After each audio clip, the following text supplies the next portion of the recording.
आशा करता हूं आप सब बहुत अच्छे होंगे। मेरा नाम है सिद्धांत अग्निहोत्री। स्टडी ग्लोस पे आपका बहुत बहुत स्वागत है। राघव चड्ढा 37 साल का ये युवा सांसद अरविंद केजरीवाल, मनीष सिसोदिया, संजय सिंह जेल जाते हैं। उस समय राघव चड्ढा को ये लगता है कि मैं भी जेल जा सकता हूं। अब इस डर की वजह से वो लंदन चले जाते हैं।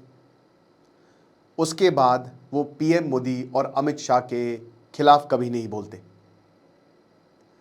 वापस आते हैं तो बीजेपी के साथ एक डील करते हैं और उसमें यह होता है कि मैं कभी भी आपके खिलाफ नहीं बोलूंगा और बदले में हम जेल नहीं जाएंगे।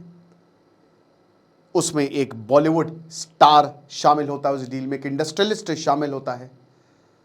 सब कुछ बढ़िया चल रहा है और पिछले 2 सालों में आपने राघव चड्ढा को कभी भी बीजेपी के खिलाफ बोलते हुए सुना नहीं होगा। ये मैं नहीं कह रहा हूं, ये सोर्सेस कह रहे हैं। मैं एक इंटरव्यू सुन रहा था, उसमें राजदीप सरदेसाई जो बहुत ही सीनियर जर्नलिस्ट हैं, वो ये बात बता रहे थे। क्या वाकई में ऐसा है? हम राघव चड्ढा की पूरी पॉलिटिकल जर्नी देखेंगे, आखिर उनकी पॉलिटिकल जर्नी कैसी रही है। सेकंड, क्या इस समय हो रहा है, राघव चड्ढा के ऊपर क्या इल्जाम लग रहे हैं, आम आदमी पार्टी क्या इल्जाम लगा रही, राघव चड्ढा उसको कैसे डिफेंड कर रहे हैं। मेरी खामोशी को मेरी कमजोरी मत समझना, मैं वो दरिया हूं जो तबाही मचा देगा वक्त आने पर, और घायल हूं इसीलिए घातक हूं। ये राघव चड्ढा ने बोला। बट पूरी आम आदमी पार्टी राघव चड्ढा को अटैक कर रही है। आप ट्विटर अकाउंट जाके खोलिए, आतिशी जो मेन लीडर है, सौरभ भारद्वाज, उनके इंटरव्यूज मैंने थोड़ा समय लिया। राजनीति मुझे बड़ा मजा आता है कवर करने में। अब देखो भाई, अगर मैं बीजेपी के लिए बोलता हूं तो कहते हैं अंधभक्त, अगर मैं कांग्रेस के लिए बोलता हूं तो सब कहते हैं कांग्रेस भक्त, जो भी है। आम आदमी पार्टी के लिए बोलता हूं तो मुझे उससे कोई मतलब नहीं है। सही है कि उधर के लोग भी घर आ रहे, इधर लोग के लोग भी घर आ रहे, बढ़िया है, ये अच्छा लगता है मुझे। बट द थिंग इज कि आप सही के लिए खड़े हो, और मेरा भी यही रहता है कि जो सही है आप उसके लिए खड़े हो। बिहार में प्रशांत किशोर हारे, बहुत बुरा लगा मुझे। जन स्वराज हार गई, उसको जीतना चाहिए, बिल्कुल जीतना चाहिए, बदलाव की राजनीति आनी चाहिए, बट नहीं हुआ ऐसा। कभी भी पार्टी विशेष मत बनिए। देखिए राजनीति में क्या होता है ना, कि अगर आज राघव चड्ढा आम आदमी पार्टी में, कल को कहो बीजेपी में चले जाए। राजनीति में यही होता है, जिस पार्टी से आप नफरत करते हैं उसके लोग इधर आ जाएंगे बीजेपी में, कुछ बीजेपी के कांग्रेस में चले जाएंगे, तो ये ऐसे ही चलता है। तो कभी भी किसी पार्टी से नेवर एवर अपनी लॉयल्टी रखिए अच्छे आदमी से, जो कुछ कर सकता है या जो कुछ देश के लिए कर रहा है। आपकी लॉयल्टी सिर्फ आपके देश के लिए होनी चाहिए, बस। अब उसके लिए वॉट एवर इट टेक्स, बाकी कुछ सुनना नहीं है, क्योंकि हम और आप झेलेंगे। ये नेता तो मस्त अपने बढ़िया एसी कमरों में बैठ के चाय की चुस्की लगाते हुए, एलपीजी सिलेंडर भी होता है इनके पास, आराम से नीतियां बनाते हैं, जो आप समझ ही रहे हैं।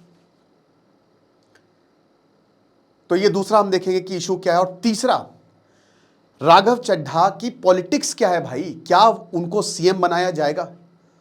रियल रीजन इस इशू का क्या है मेरे हिसाब से, यू विल बी सरप्राइज्ड। और चौथा, क्या आम आदमी पार्टी खत्म हो रही है? मैं कुमार विश्वास को कोट करूंगा। देखिए, आम आदमी पार्टी का डिक्लाइन फेज है ये।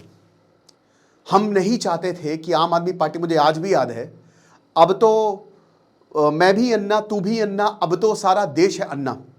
अपने जीते जी तो मैंने महात्मा गांधी को देखा नहीं, बट अन्ना हजारे को देखा। मुझे याद है कि मैं 12th में था और हम सब 2010 और 2011, मैंने जब 12th पास किया 2010 में, तो हम सब जो है वो इस मूवमेंट से, इंडिया अगेंस्ट करप्शन से जुड़े थे। और उस समय मैं अकेला था। मुझे याद है कि मेरे दोस्तों से बहस होती थी कि क्यों ये पॉलिटिकल पार्टी नहीं बन रही है, क्यों? हमारे देश को एक जबरदस्त पार्टी की जरूरत है। और उस समय आम आदमी पार्टी बनी थी, खुशी की लहर थी हम लोग में कि चलो अब एक कोई ऐसी पार्टी आई है जो देश को बदलेगी, हम बीजेपी और कांग्रेस की राजनीति से मुक्त होंगे। किरण बेदी, अरविंद केजरीवाल, प्रशांत भूषण, आपके कुमार विश्वास, मतलब एक से एक दिग्गज, एक से एक, आप नाम लीजिए। लेकिन आज सब छोड़ के चले गए, everyone is gone. Founding members गए, खाली अरविंद केजरीवाल रह गए हैं। और यही बार बार जो है कुमार विश्वास बोलते हैं कि आज कोई भी इंसान, कोई भी लड़का, कोई युवा जो है वो आज सड़कों पे नहीं उतरेगा, क्योंकि आम आदमी पार्टी ने भरोसा तोड़ा है। आम आदमी पार्टी, बहुत कम होता है, बीजेपी को भी लंबा समय लग गया था अपना अस्तित्व बनाने के लिए। 2 सीटें आई थी शुरुआत में, जब जनता पार्टी से टूटी थी बीजेपी, और आम आदमी पार्टी का उदय है, उनके पास बहुत अच्छा मौका था। बट अनफॉर्चुनेटली आप नहीं तो कौन, ये जो सवाल है ना, ये बहुत ही एक कहते हैं ना फ्रस्ट्रेटिंग सवाल है कि मोदी नहीं तो कौन, या सोनिया गांधी नहीं तो कौन, मनमोहन सिंह नहीं तो कौन। ये क्या बकवास है? अबे जो अच्छा है उसको सिलेक्ट करेंगे हम। बट तो चलिए इस लेक्चर को शुरू करते हैं और हम एक एक चीजों पर नजर डालते हैं कि आखिरकार ये पॉलिटिक्स क्या है, ये राजनीति कैसा खेल खेल रही है। लेकिन उससे पहले हमारा आर्टिफिशियल इंटेलिजेंस का कोर्स, जिसका लिंक डिस्क्रिप्शन कमेंट बॉक्स में है, ये टोटल 4 कोर्सेज है, जिसमें graphic designing, prompt engineering, thumbnail, YouTube और मास्टर 20+ AI टूल्स, और इसमें SEO भी पूरा यूट्यूब कैसे बनाएं। तो सारी चीजें आपको मात्र 1200 में मिलेंगी। काफी हाई वैल्यू है, एक सर्टिफिकेशन कोर्स है, डिस्क्रिप्शन कमेंट बॉक्स में लिंक है। तो राघव चड्ढा की बात करें तो सबसे पहले हम इनकी पॉलिटिकल जर्नी देखते हैं। कौन है राघव चड्ढा, तब आपको ज्यादा अच्छे से समझ आएगा। देखिए, राघव चड्ढा यंग डायनेमिक नेता है। मुझे सचिन पायलट को लेकर बहुत बुरा लगता है, क्योंकि वो इंसान में बहुत कैपेबिलिटी है। Sachin Pilot one of the finest politician that India ever had, but अब आज वो कहाँ है? वो राजस्थान के लिए कुछ हैं, ठीक है, आप हैं, मेंबर हैं, बट यार उनको CM होना चाहिए था, to be very frank. Ashok Gehlot को नहीं बनना था, बट बने, कोई बात नहीं। राघव चड्ढा जो हैं 22 साल के थे, इनका कोई पॉलिटिकल बैकग्राउंड नहीं। इनफैक्ट आम आदमी पार्टी में ज्यादातर नेताओं का कोई पॉलिटिकल बैकग्राउंड नहीं है, ये बहुत अच्छी बात है। 2011 में, आज 37 साल के, मात्र 21-22 साल में, जब वो अपना CA कर रहे थे और उनके पिताजी भी CA थे, तब वो अरविंद केजरीवाल के साथ आते हैं इंडिया अगेंस्ट करप्शन के लिए, और वहां से उनकी पॉलिटिकल जर्नी शुरू होती है। दिखने में तो हीरो जैसे लगते हैं, but he was a blue eyed boy. Arvind Kejriwal के छोटे भाई जैसे थे। अरविंद केजरीवाल उनको छोटा भाई अभी भी आप मानते हैं कि नहीं पता, लेकिन उनको छोटा भाई, हर चीज में राघव चड्ढा को आगे रखा, और ऐसा बहुत कम होता है। राघव चड्ढा कैंपेन करते थे। राघव चड्ढा बताते हैं कि आज भी होता क्या कि 12 से 3 बजे तक कम्युनिकेशन स्ट्रैटेजी बनती है, फिर 3 से 6 बजे तक कैंडिडेट सिलेक्शन होते हैं, फिर उसके बाद मैनिफेस्टो 6 से 10 बजे तक ड्राफ्टिंग होती है। तो बड़ा काम रहता है, ये इतना आसान नहीं है। तो इंडिया अगेंस्ट करप्शन में वो अरविंद केजरीवाल के साथ साथ चले, दिल्ली जिताई, अब दिल्ली जल बोर्ड के वाइस चेयरमैन बने। 2019 में उन्होंने चुनाव लड़ा, लोकसभा से हार गए साउथ दिल्ली से, फिर उसके बाद राजेंद्र नगर से 2020 में वो चुन के आए। लेकिन सबसे बड़ा टर्निंग पॉइंट पंजाब में आया। पंजाब में he was the main face. Bhagwant Mann को CM की कुर्सी दिलाने में इनका बहुत बड़ा हाथ था। और 2022 में जब दोबारा से आम आदमी पार्टी आई, मतलब आम आदमी पार्टी जीती, सॉरी, पंजाब में, तो कमाल हो गया। भगवंत मान वॉज द CM, लेकिन कहते हैं कि डी फैक्टो लीडर, मतलब मेन लीडर जो है वो राघव चड्ढा थे, वही सरकार चला रहे थे। इनके ऊपर ये आरोप लगते हैं। और Raghav Chadha never looked back. Rajya Sabha से फिर वो मेंबर ऑफ पार्लियामेंट बनते हैं, जो कि एक बहुत बड़ी बात है। हर कोई चाहता है कि भैया राज्यसभा से मेंबरशिप मिले, बहुत ही आरामदायक मेंबरशिप होती है, आपको सब मिलता है। बल्कि आम MPs को इतनी सहूलियत नहीं मिली जितनी राघव चड्ढा को मिली। वाई प्लस सिक्योरिटी मिली। इनकी PR टीम बहुत कमाल थी राघव चड्ढा की, लेट्स बी वेरी ऑनेस्ट। अब वो जैसे भी हो, बट उन्होंने PR पे अच्छा खासा खर्च किया। वो जहां पे भी जाते थे उनकी रील कट जाती थी, वो किसी के साथ होते थे, कुछ भी बात बोलते थे तो उनको बार बार चलाया जाता था। So he became very visible. He was, मतलब कहते हैं ना कि आम आदमी पार्टी में आप ज्यादा लोग को जानते नहीं है, बट जिन लोगों को जानते हैं उसमें राघव चड्ढा सबसे आगे हैं। कपिल शर्मा के शो पे भी गए, परिणीति चोपड़ा से शादी भी की, एवरीथिंग वेंट वेरी गुड, मतलब सब बढ़िया चल रहा था, वेंट वेरी वेल। फिर उसके बाद आम आदमी पार्टी का डिक्लाइन शुरू होता है। दिल्ली पंजाब में आम आदमी पार्टी की सरकार थी। अब यहां से turning point, Delhi liquor case सामने आता है, हेल्थ स्कैम सामने आता है, सत्येंद्र जैन गए जेल।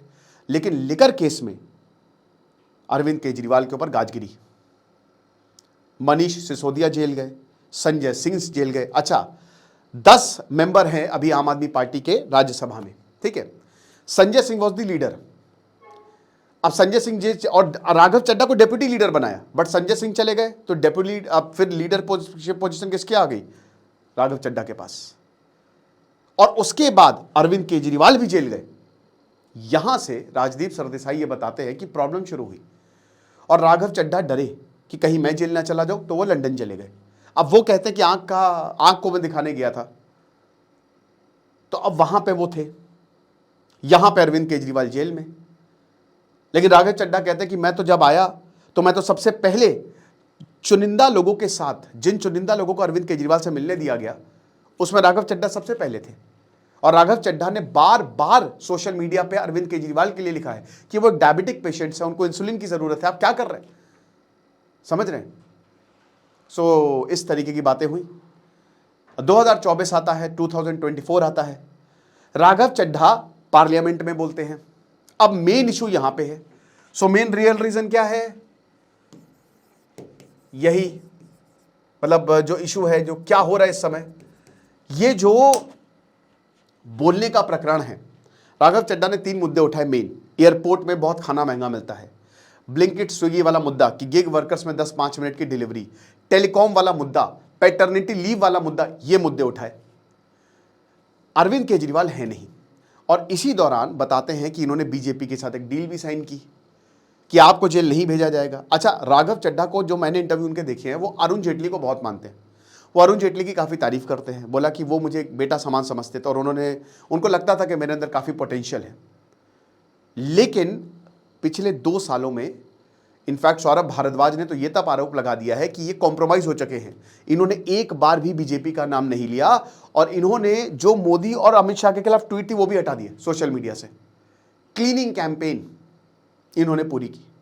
बट कुमार विश्वास ने जैसा बोला था, मैं वो बोलना चाहूंगा कि वो कहते हैं कि उन्होंने प्रेडिक्ट कर दिया था, शुभांकर मिश्रा के वो पॉडकास्ट में आए थे, कि अगला नंबर राघव चड्ढा का है, क्योंकि कोई भी अरविंद केजरीवाल से बड़ा नहीं हो सकता। आम आदमी पार्टी किसी को आगे बढ़ते हुए अरविंद केजरीवाल से बढ़ते हुए नहीं देख सकती। और ये बात दोस्तों शायद सच भी है, क्योंकि एक के बाद एक लोगों को निकाला गया है। योगेंद्र यादव को जिस तरीके से निकाला गया, जिस बेइज्जती के साथ निकाला गया, हम सबको पता है, वो पब्लिक डोमेन में है, उन्होंने इंटरव्यू दिया है। कुमार विश्वास अभी तक गुस्से में है। मनीष सिसोदिया की बात, उन्होंने वो पार्टी की बात बोली कि किस तरीके से उन्होंने, उनकी वाइफ जो कुमार विश्वास, मनीष सिसोदिया कुमार विश्वास बचपन से जानते एक दूसरे को, जब उन्होंने बोला कि भाई साहब ये गलत हो रहा है, तो उन्होंने बोला भाभी जी ऐसे ही समझ लो। तो कुमार विश्वास को पता है एवरीथिंग, जो वहां पे आशुतोष छोड़ के गए, यानी कि जितने भी मेन लीडर्स आम आदमी पार्टी के थे वो चले गए। स्वाति मालीवाल ने आरोप लगाए आम आदमी पार्टी के ऊपर। अब राघव चड्ढा की बारी है और ये कुमार विश्वास ने बोल दिया कि अगली बलि उसकी दी जाएगी, वो बड़ा दिखा रहा है अपने आप को। अब क्या है कि भाई ये ऐसा बोला गया कि भाई डील थी, तो भाई क्लीनिंग कैंपेन हुई, तो वही यहां पे आम आदमी पार्टी बोल रही है। आम आदमी पार्टी का एक और कहना है कि तुमने पब्लिक के मुद्दे नहीं उठाए, हम एसआईआर की बात कर रहे हैं, हम एलपीजी सिलेंडर की बात कर रहे हैं, हम किसी और चीज की, जो मुद्दे रियल बीजेपी, जो जिस चीज पर बीजेपी आई है, मतलब जिस चीज पर हम बात कर रहे हैं, आप पार्टी लाइन से अलग जाके बात कर रहे हैं। 3 आरोप यहां पे आम आदमी पार्टी ने लगाए कि जब ऑपोजिशन वॉकआउट करता है तो राघव चड्ढा वॉकआउट नहीं करते। तो राघव चड्ढा ने बोला कि बिल्कुल गलत है ये। उन्होंने अपने इंस्टा पे इसका पूरा क्लैरिफिकेशन दिया, अपने वीडियो बनाया एक, कि बिल्कुल गलत है, कि आप देख लीजिए सीसीटीवी कैमरा आपके सामने है कि जब विपक्ष वॉकआउट करता, मैं हमेशा करता हूं ऐसा, ये सरासर झूठ है। और वो राघव चड्ढा सही बोल रहे हैं, बिल्कुल सही बोल रहे हैं, इतना कॉन्फिडेंस से कोई नहीं बोलेगा। सेकंड, दूसरा आरोप ये है कि जो बिल आया था इंपीचमेंट का स्पीकर को लेकर, उस पर इन्होंने साइन नहीं किए। तो अगर राघव चड्ढा का ये बोलना है कि 10 मेंबर है आम आदमी पार्टी के, किसी ने भी नहीं साइन किए, 50 मेंबर चाहिए थे खाली ऑपोजिशन की, बट किसी ने भी नहीं साइन किया, तो मैं क्यों करूं, मुझे बोले ही नहीं गया था। तीसरा कि कैसे मुद्दे उठा रहे हो तुम, पार्टी लाइन से अलग हटके मुड़ के, तो बता रहे थे कि भाई मैं कियोस क्रिएट करने नहीं आया हूं। लेकिन दोस्तों राघव चड्ढा की ये चीज, या बिल्कुल शांत होना अमित शाह बीजेपी के ऊपर, क्योंकि देखिए सौरभ भारद्वाज ये बोल रहे थे कि राघव चड्ढा थोड़े अलग किस्म के आदमी हैं। जैसे मेरे यहाँ कोई भी पार्टी लीडर आ जाता है, सब कुछ बढ़िया है, लेकिन राघव चड्ढा के यहाँ कोई नहीं जाता है, वो खाली शीर्ष नेताओं से मिलते हैं। वो अरविंद केजरीवाल से मिलेंगे और अरविंद केजरीवाल उनको छोटा भाई मानते हैं। अब अरविंद केजरीवाल के सामने है, तो वो बहुत लोग उनसे मिल नहीं सकते, डायरेक्ट एक्सेस नहीं है। इनफैक्ट यहां पे बोला गया कि राघव चड्ढा से जब बोला गया कि अरविंद केजरीवाल जेल में, आप ट्वीट करिए, उन्होंने एक भी ट्वीट नहीं की, सपोर्ट में कुछ नहीं डाला अरविंद केजरीवाल के लिए। उन्होंने ना ही पीएम मोदी को क्रिटिसाइज किया, ना ही अमित शाह को क्रिटिसाइज किया। साथ ही साथ जब इलेक्शन थे तो उन्होंने बोला कि मैं बोलूंगा नहीं, मैं रैली में नहीं आऊंगा, मैं पदयात्रा करूंगा, क्योंकि रैली में जाहिर सी बात है आपको अटैक करना पड़ता बीजेपी पर। तो इसीलिए यहां पे आम आदमी पार्टी का ये आरोप है। बट दोस्तों हालात बहुत ज्यादा खराब हो गए हैं। अब what is the real reason, मैं बताता हूं आपको। देखिए, बीजेपी ने खेल दिया है अपना मास्टर स्ट्रोक। मेरे भाई, रेखा गुप्ता 1 साल हो गए हैं और रेखा गुप्ता एक फेल्ड सीएम के रूप में सामने आ रही है दिल्ली की। बहुत फेल्ड है वो, उनको ज्यादा कुछ पता नहीं है। अनफॉर्चुनेटली ये सही नहीं था, क्योंकि बड़ी उम्मीदें थी। प्रवेश वर्मा को नहीं बनाया सीएम, हो सकता है Raghav Chadha is next in line. लेकिन उससे बड़ी बात मेरे भाई, पंजाब में 8 महीने बाद चुनाव है। आप समझे, जो शशि थरूर के साथ प्लेबुक थी वो यहां पे 8 महीने बाद पंजाब में चुनाव है। और हो सकता है, क्योंकि इससे पहले भी राघव चड्ढा पंजाब की सरकार चलाते थे, यही बोला जाता था, इस बार भी ऐसा हो सकता है कि उनको डायरेक्ट, देखिए पीआर टीम ने एक सेफ एग्जिट स्ट्रैटेजी उनके लिए क्रिएट कर दी है। हमला बहुत ज्यादा हो रहा है, आम आदमी पार्टी अब दिन गिनिए, हो सकता है कि वो आम आदमी पार्टी से बहुत जल्द इस्तीफा दे दे, आज कल में दे दे, नहीं तो कुछ समय बाद दे दे, लेकिन ये होके रहेगा। और अगर नहीं होता है तो भी अच्छी बात है। तो राघव चड्ढा फिर वही बता रहे ना कि आपको वहां पे रहना है जहां पे लगातार आपके ऊपर अटैक्स होंगे, सेल्फ रिस्पेक्ट होगी नहीं। तो राघव चड्ढा हो सकता है निकल लें और बीजेपी ज्वाइन कर लें, और पंजाब में चुनाव है। पंजाब में चुनाव जब वो कैंपेन करेंगे तो भाई जाहिर सी बात है कि इसमें बहुत अच्छा चांस होगा, क्योंकि देखिए पंजाब भी, वहां पे आम आदमी पार्टी से बड़ी उम्मीदें थी, बट वो भी पंजाब को उस लेवल पर ऊपर नहीं ले पाई। किसान के मुद्दों की बात यहां पे सौरभ भारद्वाज की नहीं की उन्होंने, बट किसान के मुद्दों के पंजाब में हालत बहुत अच्छे नहीं है, बल्कि वो एक ऐसा स्टेट है उसको बहुत डेवलप कर सकते हो। तो अब क्या है कि राघव चड्ढा को एक कैंपेन करवाया जा सकता है, और हो सकता है कि राघव चड्ढा को सीएम की पोजीशन, और जो ज्योतिरादित्य सिंधिया के साथ हुआ, एविएशन मिनिस्टर बना दिया, कांग्रेस में इज्जत नहीं मिल रही थी, है ना। तो वही राघव चड्ढा के साथ भी हो सकता है, और बहुत यंग है, बहुत लंबा फ्यूचर है उनका।